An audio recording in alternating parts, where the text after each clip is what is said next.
Greetings, traveler. All right, here we go. We have another XQN game coming up.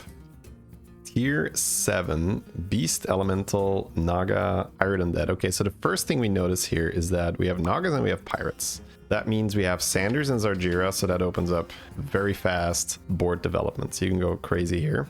Beast Elemental Undead. Elemental is the Slab, Undead is Stitches, and Beast is the Kodo. Lots of rolls here. Going in for the fun hero, for the good hero. We have 10 extra armor. Could still be Finley, honestly. Bran is a little trickier in tier 7 because you're on a really level. You don't necessarily have time to buy the battle cries. But getting the Bran means that once you hit the Sanders, you now have a golden Bran. Rylak is in the game. Rerolls are in the game. So there's lots of cool stuff. Let me actually, before we continue, I want to have a quick little look here. On HS Replay, you can look at the heroes. Holy Bran, okay. So this is across like all anomalies, of course. So it's not like specific to tier 7. But over the last 7 games, if we filter on the top 1%, Bran has the highest placement. Augur is up there, Yogg, and Hanso with the armor. Okay, this is a little surprising, but I can see I probably need to value Bran a little higher, which is kind of crazy because I'm the guy that loves playing with Bran. But Bran the hero has felt a little bit off for me, but okay, I need to consult this a bit more often. XQN kind of like on instinct. I don't think he's like checking the stats or anything like before the game or so. So I think he's like on instinct. Being like, yeah, I'll take Bran here. Is Yogg actually good? Yogg was broken when it worked on turn 1 and turn 2. So people kind of stopped like picking him as much, myself included, when they nerfed him. But getting a free spell every single turn from turn 3 onward is probably still really good. Okay, so we see a battle cry here, but that's going to be ignored. Want to continue leveling.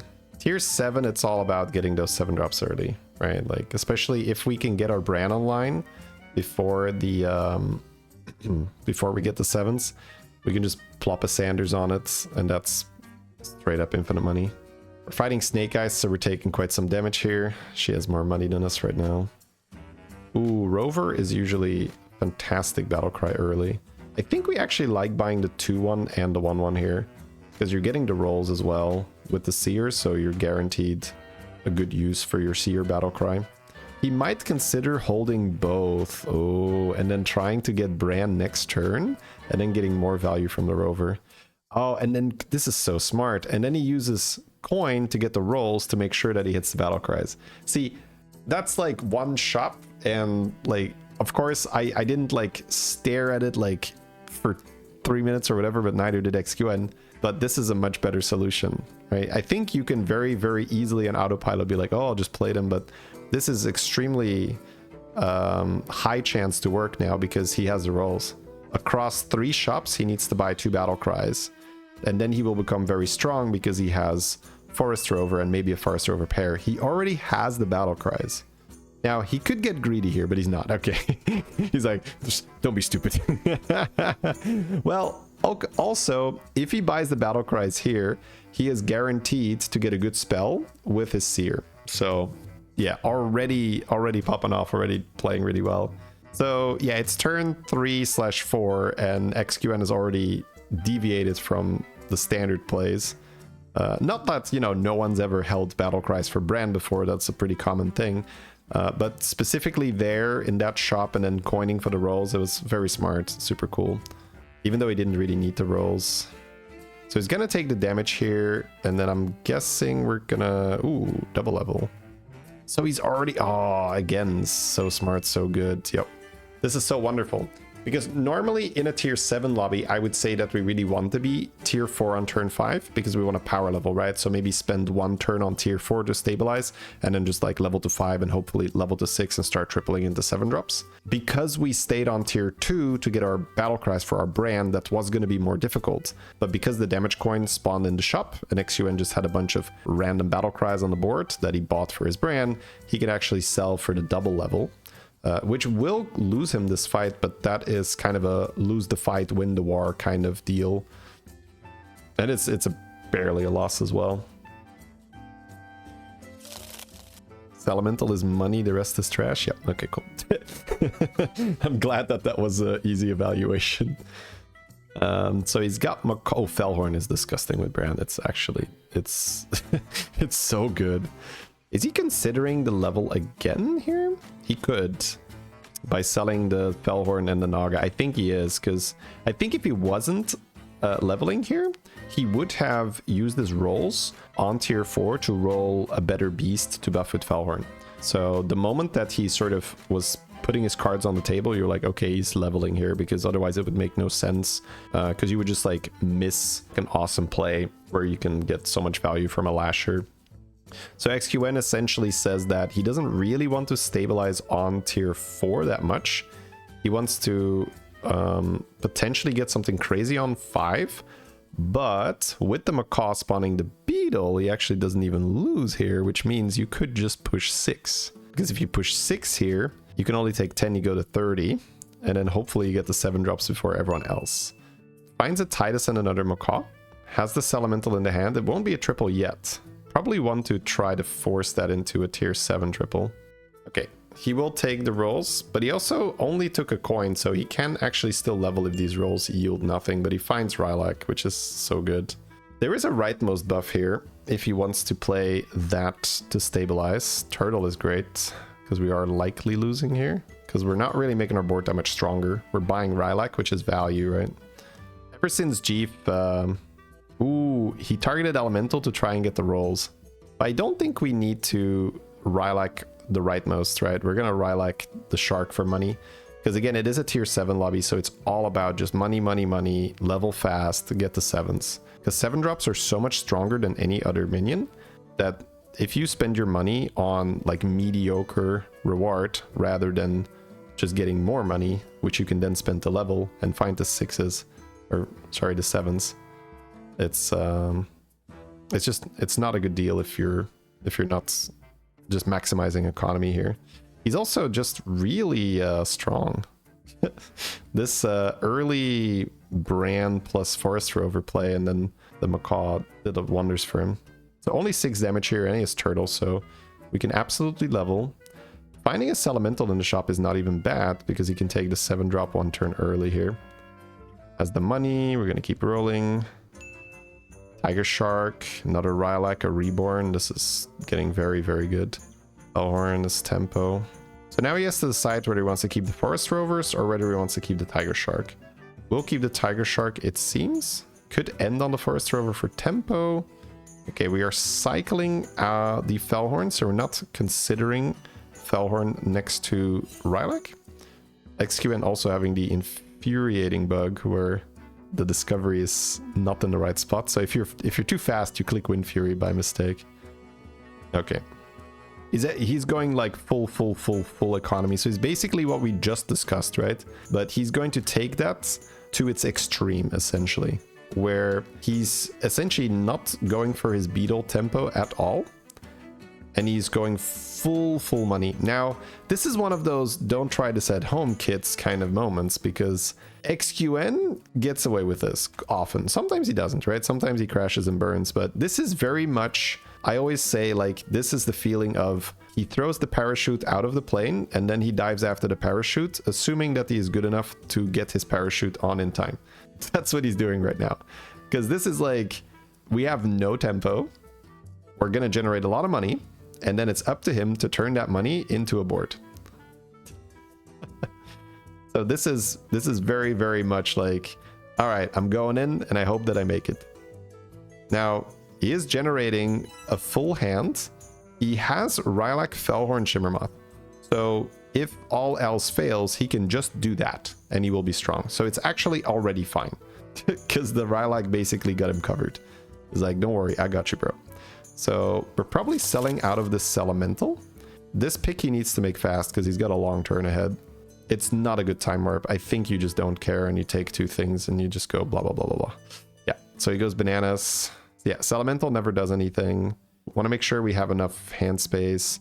He has a Tiger and he wants to play the Tiger, or the Panther, sorry, before he starts emptying beasts. But in order to do that, he has to sell a pair or the Macaw. So it's a bit awkward. So he's going to go with the 7 drop. He has Sanders or Sargeera. Sanders likely on the Brand. We're going to level. Okay. Sanders a brand. Okay, he's just gonna get the banana out of here. I love that, right? He's just like, my time warp sucked, get out of here. I don't care, I don't care, I don't care. Gold on my brand, get my money. This is difficult, right? Because he does not really want to start selling these beasts without the Panther on the board. And in order to play the Panther, he sort of wants to see if he can find a triple first. So if he rolls down all his money here, right? Or almost all his money, he now knows, okay, I'm not getting this Tiger Shark triple. I value this Rylak more, but he's keeping that too. Okay. I guess he's going to try to have both a Tiger Shark and a Fellhorn next to Rylak. I'm not sure if we can afford Macaw. He's just gonna... Hamul, yeah. That was nothing. I guess if he found another Tiger Shark in the Hamul, that would have been amazing. So I rarely actually love going to tier 7. That's a Golden Titus, okay. Well, I'll put it differently. I have rarely been rewarded for going to tier 7 early. I have gone to tier 7 early a few times, but I'm like, surely it's correct now. So he is very, very early. Generally speaking, it is better to triple into it. Now again, generally speaking does not apply to like the very, very, very highest level of play. It's where you say, well, normally you do this, but you know, I'm going to break the rules here. Okay, so he's going to just sell for Titus. So he's going to get out of the money generation. That does make sense. Because he is on 19, right? He has to win these fights. So by getting the Titus on the board, he is doubling his scaling on the Shimmermoth. And the Rylak has Reborn, which is quite important.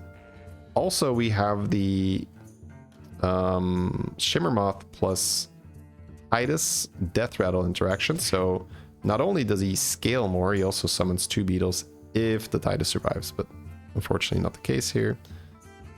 Opponent summons a 22 beetle. Ours is 100 already because we just giga scaled. And he essentially successfully caught his parachute. That's all that matters, right? He has to win this round. If he doesn't win this round, he goes below cap, and it's awful. So super early going to 7. I guess with Zargira and Sanderson, he can just roll into them like he did now, which could be like a really big deal, because like getting Golden Titus here is so nice. Blip, thank you very much for the prime. Welcome. So yeah, got another Tiger Shark, double Shimmermoth, of course. There's another Fellhorn in the shop. I'm guessing we buy that. Like, even though we're on tier 7, it's probably still good enough.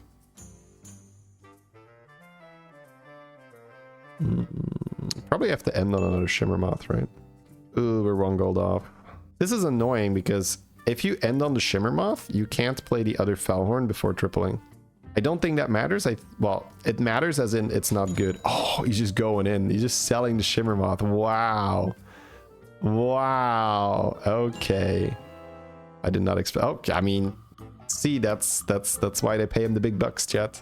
I mean, I guess they don't because there's not a lot of tournaments, but that is a wonderful solution. So now he has best of both worlds, right? He had enough board space. He played both the Fellhorns. He got the Fellhorn Golden, and he has the scaling of 2 Shimmermoths because he Golden to Shimmermoth with a triple into Sanders. Was it better to Golden Macaw? No. Golden Shimmermoth is just better, right? Because it doubles the scaling anyway, and it summons more beetles. It's also harder to triple. You can't use eyes on it. Like a lot of reasons why just making Golden Shimmermoth is better. Oh, it survived. Whew, that's huge.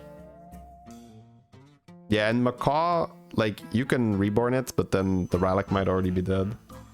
Man, this is extremely well done. All right. So it's tier 7, but he's just playing this this Beetle game because he got everything golden so fast with the Sanders. And it's also because he used his money so well. Oh, we want to golden the Rylak here and keep this refreshing. Oh, golden the refresher, please. He's gonna buy it. Okay. So we are selling... usually I think you sell the trash out of your hands first so that if you roll the triple you can buy it, but it's kind of whatever. Just going. Because if he can golden Rylak for a turn... Or, sorry, if he can golden Rylak, he can milk the rolls for a turn here. So he's got quite some rolls here to find eyes. Sanders won't really work. Yeah, he's gonna buy another moth. He's like, I guess I'll be reasonable. Oh, I'm not gonna get my milk. Oh. It's like, oh, the game gives me 2 shimmer moths. Now I have to be really, really, really strong instead of rich. Unfortunate. Alright, that could be Golden Macaw with that Tiger Shark. Valorant for free. Sure, another Rylak. I mean, oh, he's got Kodo in there. I guess he's looking at the 7-drop for a moment. I was like, why haven't we clicked Rylak yet?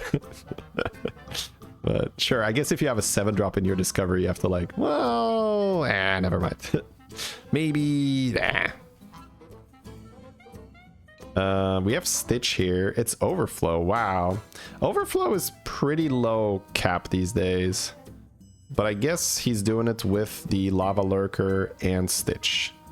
So it's not the worst, but the Lava Lurker's taunted, which makes the like Macaw not trigger. It's weird.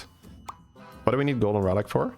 Well, he wanted to end on refreshing so that he could get 1,000,000 rerolls.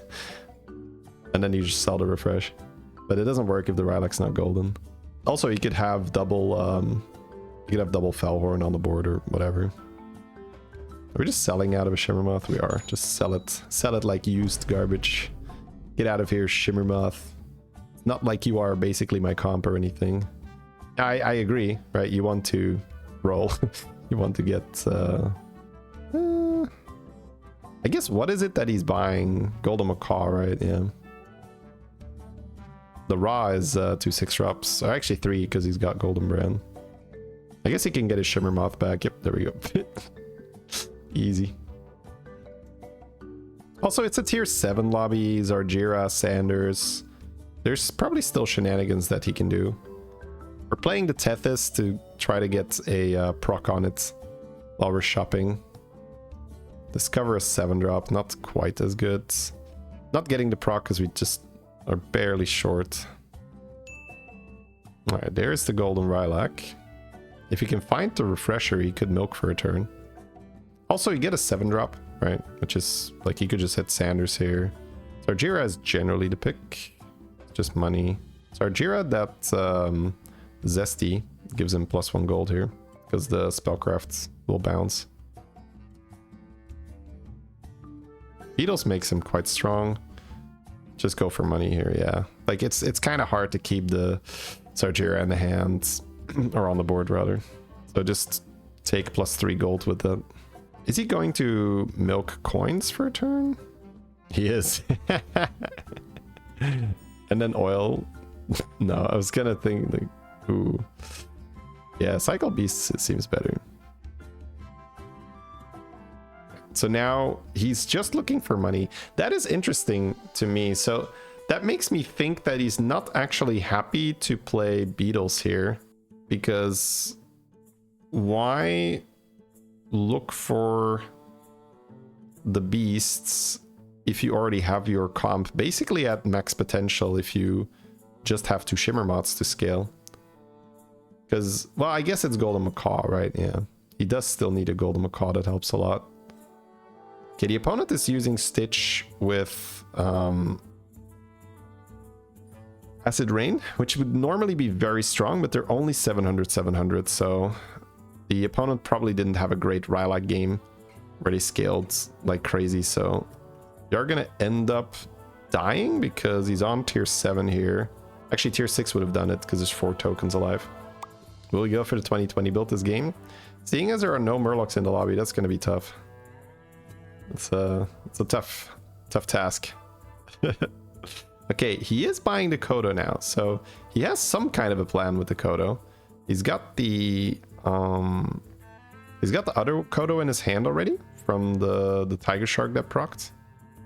So he's not happy with what he's doing right now with the Beetles, but generally with Kodo, the play is to Mutinous and like that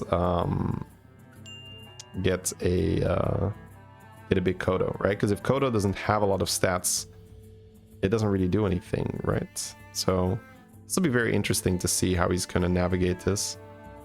So yeah, Reborns, his board definitely needs a lot of Reborns. Yeah, the bug is so annoying. Alright, we have roll 5 drops there in the shop. Man, Golden Brand is just so much fun to play with. There is a Hamul for beasts if we are looking for more Kodos. Ooh, man. Fellhorn just to cycle, I guess? Or end on double Fellhorn. Right, you could end on double Fellhorn. New hero power is very good. Because we got our brand hero power. Discover beasts. New hero power for Tamsin. Okay. Tamsin. Man, Tamsin is like so hard to play with. Like, how is he gonna set that up? Ooh, get the 1 gold. Get the 1 gold. Get it. Get it. So what is the lowest stats? It's like, it's Titus, right? It doesn't do anything yet.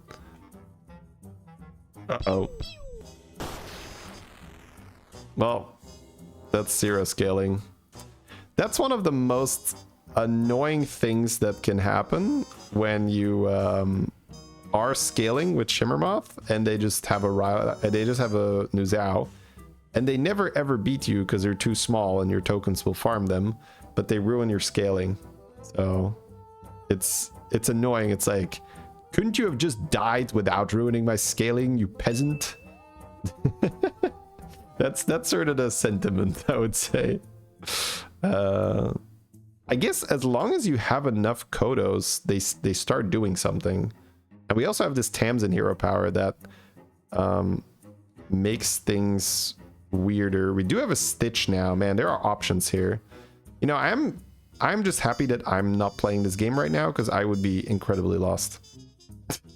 It's like, I don't know exactly where he's going with this. I'm guessing he's trying to make a golden Kodo, which he can then reborn and eat with Stitches, and then he can summon a bunch of golden Kodos with the Titus, right? That I have seen, that I know what it does. But without any base stats on it, how quickly does that climb, essentially? So he's still cycling Fellhorns, where he's happy to spend his money on that. So it looks like he is going to end on the rolls here, because he's not using the rolls and he's paying money for them. We're not even buying Time Snap, I guess. With Chameleon no longer being 1 Chronum, it's not great. Yeah, so this is, you can tell that he's at least considering ending on the anomaly here, because he was paying money for rolls instead of just putting the anomaly on the board. It's one of those things. There's another Stitch, but usually it's pretty hard to run double Stitch. It used to be broken because the Stitch would work on Stitch, so you would use your Stitch to eat a big minion, and then you would use another Stitch to eat that Stitch. And then when the Stitch that's still on the board dies, it would summon a bunch of Stitches, which have the huge minion in them. So then when you have Titus, every one of those Stitches would summon 2 or 3 of the big minions, which is ludicrous. All right, we froze for the Discover Beast thing. There's a cleave. No, let us go first. Please, God. Okay. It's again one of those moments where he's not going to beat us because he's so small, but damn it, he's ruining our milk. Damn it, chat. These people have no consideration for value. Like, they're already dead, but still, just ruining our day. Ruining our fight, I say. Ruined. Now I only have 36 free rerolls. Wait, that's still pretty good. Okay. So 36 free rerolls. I suppose we will survive. We don't kill him, though, so he gets to think about how to beat huge beetles. Surprised he isn't finishing on a beast. Yeah? It's because your hand size is capped. The rolls are not capped. So he got 36 rolls. If he would have played the Beast Discovery, 3 beasts would have been in his hand already. So he would have gotten like 5 cards instead of 36 rolls. So if you put it like that, it's like very straightforward, like, oh, the rolls are just better. But that is also just, oh, wait. Okay, so we're not looking to get more than 1 Kodo, because we just skipped 1, right? But we need Reborn for said Kodo. Okay. Or do we just need more macaws? What's going on here? Or are we trying to like mutinous off the board and that's why we need a new macaw in our hand? Or like, I don't understand yet what we're doing. But I'm sure XQN will enlighten us. Will show what it is, what his game plan is. So keep looking. More Reborns. I guess he can run more than... he could run more than one Kodo. But will he have the board space for that? I don't think he'll have the board space for that, right? Because if you're gonna play Stitch with Golden Titus, you want a lot of board space. There's a shield that he could bank here. The shield, yeah, I like that actually. Because you can shield the Kodo, and then it'll just summon a bunch of them. Oh, right. That was heads up, right? When he took the buff from the shop, he took that probably with Tamsin in mind. And then he realized, oh, this Macaw is going to be the lowest on the board, so it's going to have the Tamsin hero power. Therefore, I need to move that Macaw behind my Rylak. Otherwise, my Golden Windfury Macaw is going to trigger my Tamsin hero power on the Macaw instead of the Rylak. Right, it's... Again, it's like such a small thing, but how many people would just get that wrong there? Where he just realized as he was doing, like, wait a second, that's not correct. Yeah, he's just not in danger of losing any of these fights because these beetles are chonkers. Well, look at that.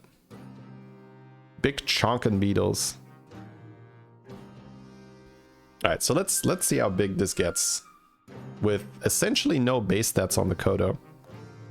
Because that's the only reason that I'm like not sure yet. Okay, we're gonna shield the Titus instead, which is fine. Oh, I guess we need to buff that Titus so that it is not going to be the lowest on the board. Yeah, and then he buffed the Stitch here too. Is Tamsin is damage or health? I think it's damage, right? Yeah, yeah. You see he's like pumping with Baller. Ah, this is actually... He's too good, chat. He's too good, right? This is so smart. He's just getting it right where he's doing all these preemptive buffs so that his Stitch is not going to be the smallest on the board. Because he doesn't want the Stitch getting the Tamsin. He wants to get the Tamsin on whatever he is stitching, in this case the Kodo. So he has to buff to make sure that it's big enough. But it's so smart to like see that, like, oh, I can use Fireballers, I'm gonna use this spell. Okay, sell. Reborn the Kodo. Taunt Macaw. And Kodo. Macaw can be taunted, sure. He keeps the Shimmermoth on the board because it's massive. The beetles are huge, right? Okay. So, quickly getting the shield on the Kodo. That was like, ooh, am I gonna get it in? Am I gonna get it in? Alright. So, the Tamsin hero power just went on the Kodo. And then it got stitched, so it buffed the board with 30. But, okay, so he's already up to 594. Triggering the Stitch, but the Stitch, unfortunately, it's too full. So now that he summons 2 more Kodos, it's 4.5. It goes so quickly. Holy shit. Okay. And now Tamsin procs on the Kodo. And now everything is just... Oh my god, yeah. It's so smart. It's so smart. My question is this viable without the Tamsin? Would have been big enough, because obviously with the Tamsin it's like, boom, he's large, baby, he's huge, he's a monster. So without the Tamsin it was like 4.5k, and that's without any base stats, right? So imagine if that thing has some base stats on it.